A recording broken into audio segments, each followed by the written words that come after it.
So this weekend I have an event called Sun and Fun. It's an air show slash air fly-in, and we're going to be doing a photo shoot this weekend, which means I have to take more impressions than I normally do. So I just want to share this quick video of all the crap I'm piling into my truck to take this weekend for our 2-day event. So here is everything I'm going to try to squeeze into a sea bag to do. We basically have 3 impressions here. We have Marine Corps, 82nd Airborne, and my Army HBTs that I will be using to do ground crew. Let's go over some of this stuff, because you're looking at it and saying some of this looks like duplicates, why not just take one? Well, that's because the Marine Corps had different gear than Army. So this, for example, is the Army M1 Garand ammo belt with canteen cover and first aid kit. And this is the Marine Corps version. Now, obviously, the canteen cover and the first aid pouch is clearly different than this one. Different shade, different texture, different cut. The color of the belts are different. Now, this is a reproduction ammo belt for the M1, whereas this one is an original. That is a reproduction canteen cover. I just have my pistol belt for when I don't feel like wearing this heavy belt all day. These are my Marine Corps leggings. Now they only have 5 hooks on them, whereas the Army leggings are a different color. I believe have 8 hooks on them, so I can't wear the same leggings because they're completely different.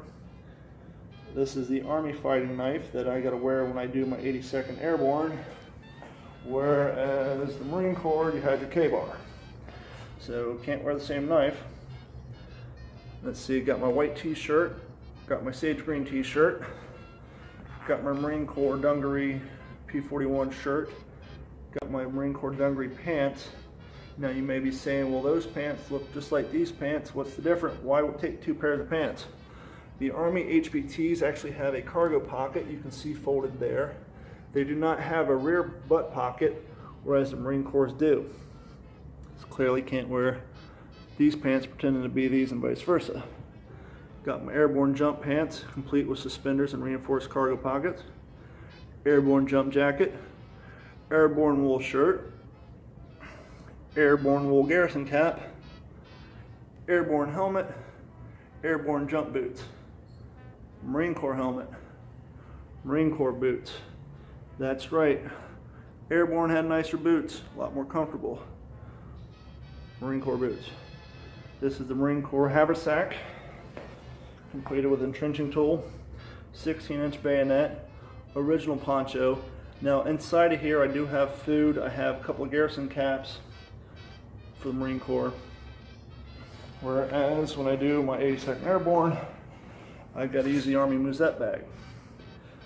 Taking my M1 jacket, because when I do the landing crew working on the planes, I'm going to wear HBT uniform with the M1 jacket and the HBT cap. With those boots, you won't be able to see that they're jump boots. They'll just look like the Type 1 service boot. So these 3 articles there will be my landing crew. Those 3 articles plus the boot and the helmet and the rifle will be for 82nd Airborne, including the garrison cap if I take photos without the helmet. Also including that web belt. Marine Corps will be those trousers, that jacket, one of those 2 shirts depending on which year I'm doing. That backpack, those boondocker boots, this web gear, these leggings, K-bar, and once again that helmet. So all this stuff, basically when I leave tomorrow I'll have on those trousers, that jacket, that t-shirt, those boots. And so basically I got to take the Airborne, the HBTs, and the M1 jacket, cram them in that overseas bag, put my rifle in its case, and try to make all that crap fit. But not only am I taking that, I'm taking this. Obviously I got my, yes, I probably should paint it green, but that's a semi-air correct reproduction cooler. Down here I got these 50 cal Navy ammo cans. This one here actually has both sides of my pup tent including poles and the bottom canvas for the floor. This ammo can contains 3 wool blankets. I'm going to put a lot of the extra crap in this wooden box. I'm going to take this old Coca-Cola crate as well. So most of this crap will be crammed in there as well. Once I get it packed up, I will include the photos in another video. But yeah, this is all the crap I'm taking for this 2-day event. So I'm sure you'll hear more about it on the What's the Scuttlebutt podcast, and thanks for checking out my video. And so there you have it. All I have to do in the morning is put on that and load that in my truck. Believe it or not, I fit all these uniforms in that one overseas bag and put all my web gear in that bottom box. Grab my rifle, grab that, grab my beer out of the refrigerator, put it in that cooler, put on that stuff, hit the road.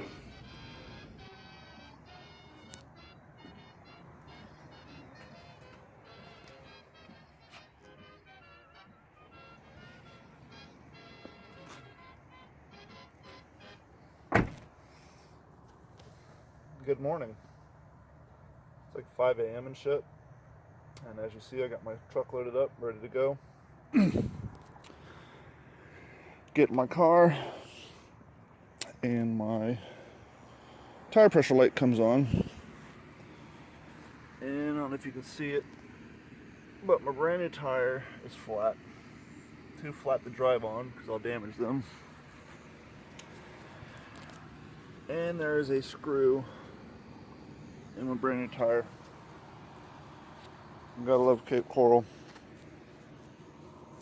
Obviously there's no place open at 5 a.m. on a Saturday to get my tire fixed. And I don't want to drive 2.5 hours with my spare on. Obviously my donut's full size, but it's a 16-inch and not a 17. And now I gotta go deal with getting my tires fixed. So unless I show up very late, I don't know if I'll be able to show up to this event this weekend. Wish me luck. Step 1 to getting your tire fixed: caffeine. And no, I'm not in my truck. I'm in the Volkswagen. I know what some of you are thinking. I'm on to you. Now, step 2 to getting your rims fixed on a Saturday is the inevitable trip to Walmart. Now, the reason I had to go to Walmart, I needed a breaker bar, but more on that in a moment. And here is the reason why I had to go to Walmart and pick up a breaker bar. When I got the new rims, I had to get some thin wall sockets because my 4-way doesn't fit. And I changed my brakes last week at my friend's house, and he had a breaker bar. And of course I didn't pick one up when I bought these sockets, so I had to go to Walmart to get a breaker bar to use the sockets to get my rim off my tire. So now on to that.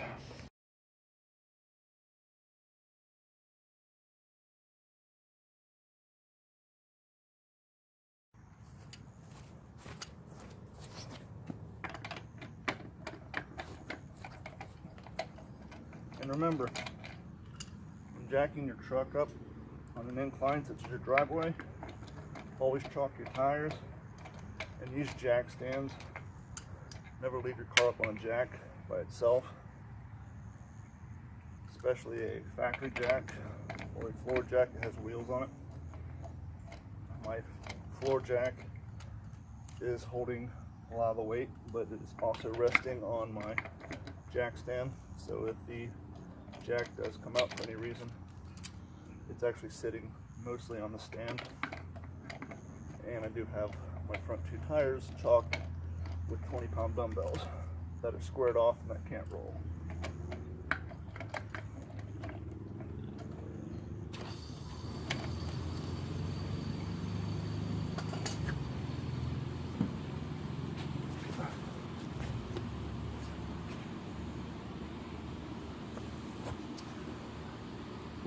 There you have it. In an effort to save time, instead of putting on my spare, I'm just going to toss this in the trunk of my car and go get a patch put on it. Have you ever had one of those situations when you're driving and you look around and things start to look a little crazy? Well, this is one of those situations. Google Maps had me going down basically a small road through a orange orchard or orange farm. I don't know what the hell you call a place where you grow oranges. Citrus farm, perhaps. And so I pull up to what is supposed to be 44th Street, and I look to my right, and it's essentially just a dirt path going through this orchard. And I need to take a right there or turn around, but I had driven down this small road for at least a good 4 or 5 miles. And so to save time, I said, to hell with it, let's give it a shot. And things are going smoothly until I got near the end, and then you'll see the sand got pretty deep. And at that point, I realized I may have just screwed up. I may get stuck out in this field in the sand and have to try to tell somebody where I'm at to come pull me out. But luckily, I just kept my foot on the gas and I made it through.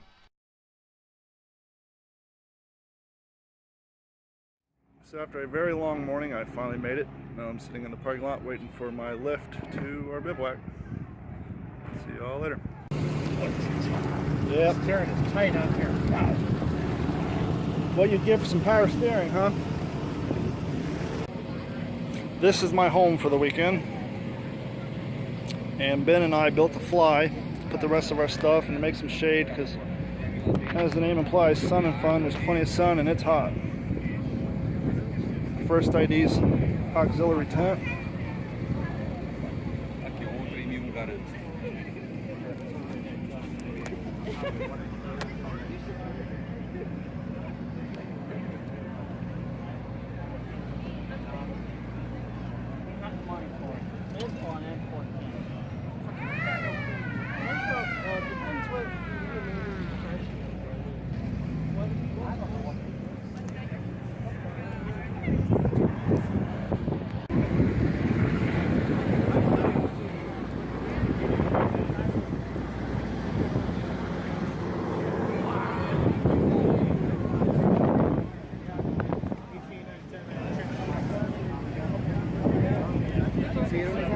So after all that effort and energy and making it out to sun and fun and enjoying a good day on Saturday, word came down that early Sunday morning they're anticipating heavy storms and rain, and a lot of the guys start tearing down and going home. A lot of the planes were being put away, and so we decided, why sleep on the ground just to have to get up at 7, 8 a.m., pack up and go home. So we went ahead, tore down that night, and I got home Saturday night at midnight. Still a great event for Saturday, but whole lot of effort, and I didn't get a chance to stay all weekend. It was a one-day event, turns out. Had a great time.